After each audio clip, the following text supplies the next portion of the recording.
Comrades, as far as you are, I want for you to make welcome to the microphone the incoming Prime Minister of Jamaica, the integrity boss, the legislative champion, the social justice champion, Mark Jefferson Golden.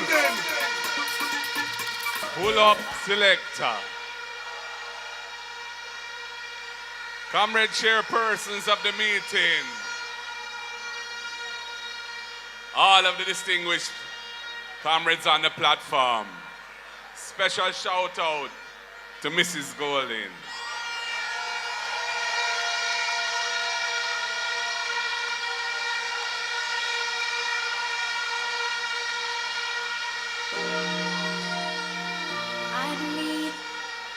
Yeah, man.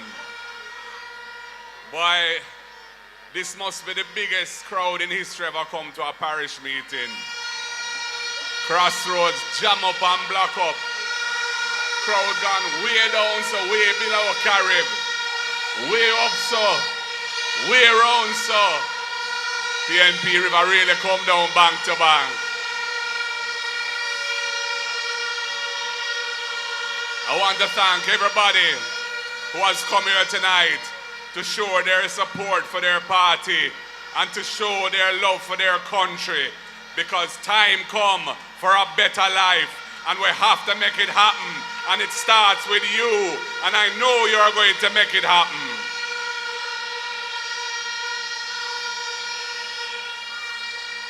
I'm a member of Parliament for the great constituency of South St. Andrew. Our constituency starts right there and go round. I want to pick up all of the comrades of South St. Andrew here tonight. All Arnett Garden massive, all Trenchtown massive, all Jonestown massive, Side Tarrington Park, all round, Rima, everywhere. And I want to big up my two counts of them, Sarah and Louise, two mighty comrades.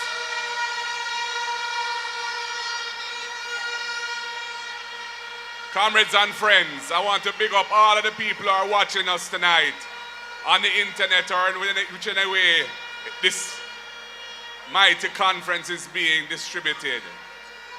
Comrades, to all undecided voters, you have an important choice to make. I hear the Prime Minister talk about he would love to make Jamaica into Singapore. When I heard that, I had to laugh inside my stomach and say, hey, imagine him talking about Singapore. Singapore's success was built on honesty and integrity in government and a very robust policy that fought against corruption. Jamaica cannot be or become Singapore when we wallow in the sinking sands of corruption under this government which he leads.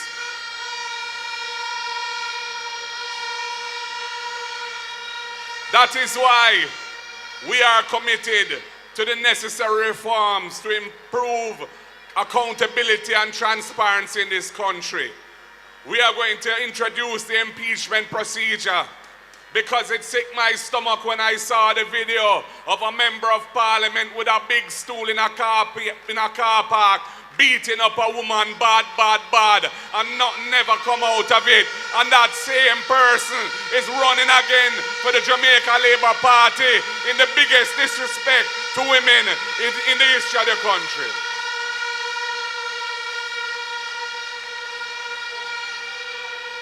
That is why we're going to modify the glad clause in the Integrity Commission Act, because we have a situation right now where them say, I think it's 10 MPs are under investigation for illicit enrichment, and we only know of one of them, who is the Prime Minister, because that report came to Parliament a year ago. So right now, chances are that at least another 9 of them are running in this current election, and the voters don't know that who they're being asked to vote for is under investigation for illicit enrichment. And I have to ask Damien, what can go so?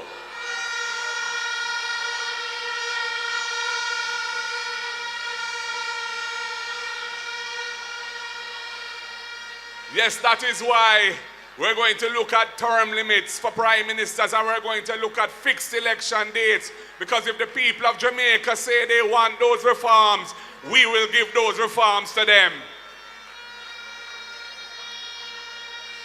And comrades, the next government of the People's National Party is going to look to transform the lives of our people. Our manifesto has been published. They call a meeting even though they don't publish any manifesto to try and disrespect our manifesto. All talking about is artificial intelligence write that manifesto. Well, I can tell you how that manifesto was written. We had a series of retreats of the shadow cabinet, and all of our spokespersons had to present what they would like to see as the policies of the party in government. And we looked at all of what they brought forth, and those that made sense and were achievable, we have included them in our manifesto. The speeches that I have made and that Julian Robinson have made in the budget debates, those ideas have been distilled and put in our manifesto.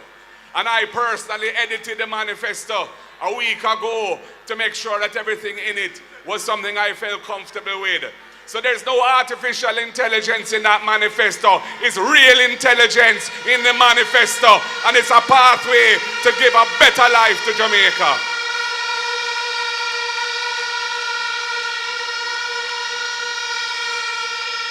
And that is why, in the words of that great song, My Leader Barnia, where the man say, we're going to juke them with free education, and we're going to juke them with a micro dam. Well, in 2025, we're going to juke them with the first in family scholarship. So any child who is the first in their family to qualify for school or university under the People's National Party government, they will get a full scholarship so they can help their brothers and sisters step out of poverty, and we can end intergenerational poverty in this country. We're doing it because the people of Jamaica need a better life. That is why we're going to build 50,000 affordable houses in our first term. We're going to have them all across Jamaica, and we're going to build them at public lands not suitable for agriculture, and we're not going to include the value of the land in the price of the house, because we want the people of Jamaica who need affordable houses to be able to access it, and they're going to get real value for money because the land will be theirs and they don't have to pay a price for that. That's where we're going to reform the National Housing Trust and restore it to its true mission, the original purpose for which it was formed under Michael Joshua Manley, to provide homes to the people of Jamaica who need that help. That's why young people who would love to have their own home and step up onto ownership and can't afford the deposit, we're going to set aside a fund of $1 billion per year in the National Housing Trust and provide a grant, money that they don't have to repay. Anyone under up to 45 years old who has been a subscriber to the National Housing Trust for up to 2 years can qualify when they're buying their first house for that grant under the Young Person Deposit Fund. Time come for a better life. And that is why we have the rent-to-own program, because we realize right now too many of our people are excluded from accessing a mortgage loan to buy a house because they can't prove their income because they don't have a formal pay slip. They might be a farmer, they might be a taxi operator, they might be a cook shack operator, they might be a cosmetologist or a barber or a hairdresser. Our rent-to-own program is for you. You will be able to go into possession of one of those houses we're going to build, and you can go in as a tenant, and as long as you're paying your rent and the rent is equivalent to the mortgage, after 6 months, if you're on target, we will say you have proved your income, you're entitled to the mortgage loan, you can draw down the financing and step up from being a tenant to being an owner with your owner door key, because the time come for a better life.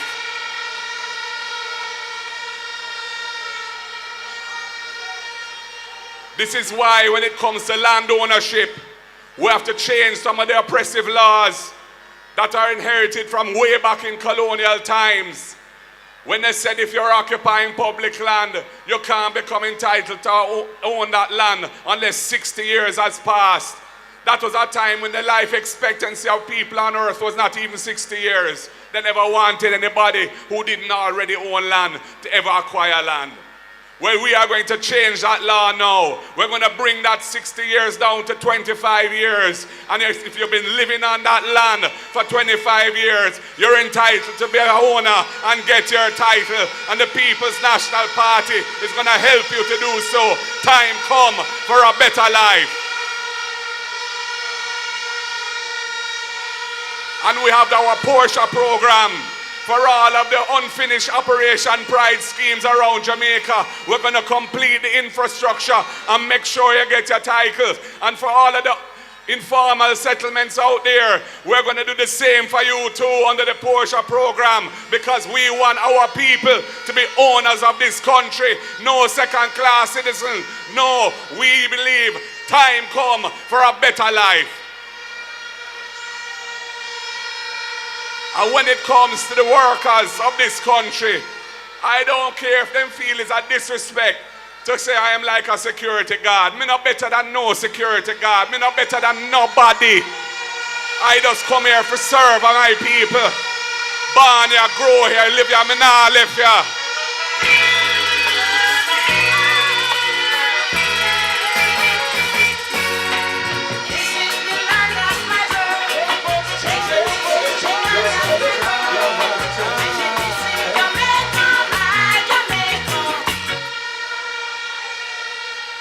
That's right.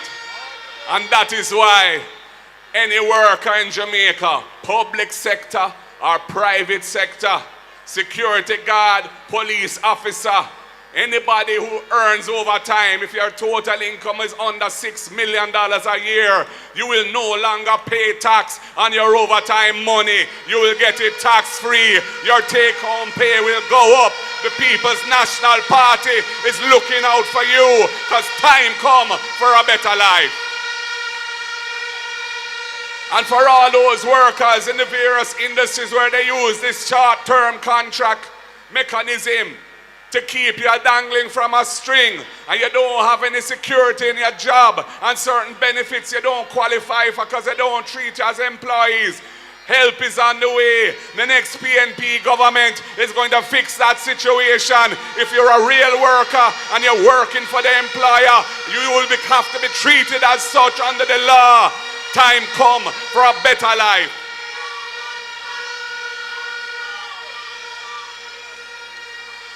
And comrades, for the persons with disabilities, you have a special place in my heart. My father came to Jamaica in 1953 as Jamaica's first bone specialist, first orthopedic surgeon. There was a Kendall crash, the wickedest train crash in Jamaica, not long after he came here. He was in charge of the rescue mission for that. There was a polio epidemic. He knew about polio. He had learned about polio in Egypt before he came to Jamaica. And the government of the day put him in charge of the response to the polio epidemic. And he started the polio center, which became the Mona Rehab Center after them conquered polio. And it's the only center of its kind in Jamaica and in the English-speaking Caribbean. And when he passed away in 1996, bless up PJ Patterson, because he named that center after my father. It's now the Sir John Golding Rehabilitation Center, and it's looking after persons with disabilities.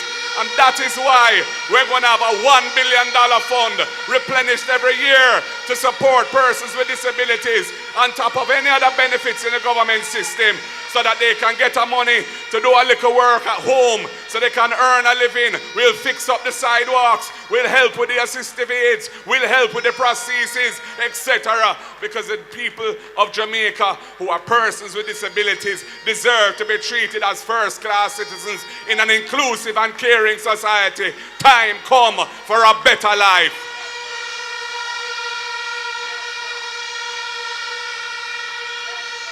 And for the young people of Jamaica who have brilliant ideas and would like to be entrepreneurs but need a bus and can't get a start, we're going to have the Young Innovation Fund for you. $1 billion so you can get a money whether you're going into tech or whether you're going into the creative industries or whatever it may be, we're going to help to put you on the road to success, because we see every young person has the potential, and we want your help build Brand Jamaica. And we're going to do it in the creative industries as well, with a specific fund for them, because we know our people are so talented. I have the honor of being the representative for South St. Andrew, Trenchtown, where the Whalers were formed. Alton Ellis came from there, the Melodians, and so many other artists. I know the value of our music to our culture and to Brand Jamaica. That is why we're going to establish the $1 billion fund for the creative industries to help people who have those talents to get a bus and help to build Brand Jamaica while they build their own security in their lives. So people, we have many good policies and programs designed to transform this country. For the old people, the pensioners, those who are struggling now, we have plans for you too. We want to ensure that we put a floor under the amount of the pension, so it's no lower than the minimum wage. And we're going to take taxes off of all pension income as well, because we want to give our old people a better retirement for themselves, so they can live in dignity and enjoy their older years.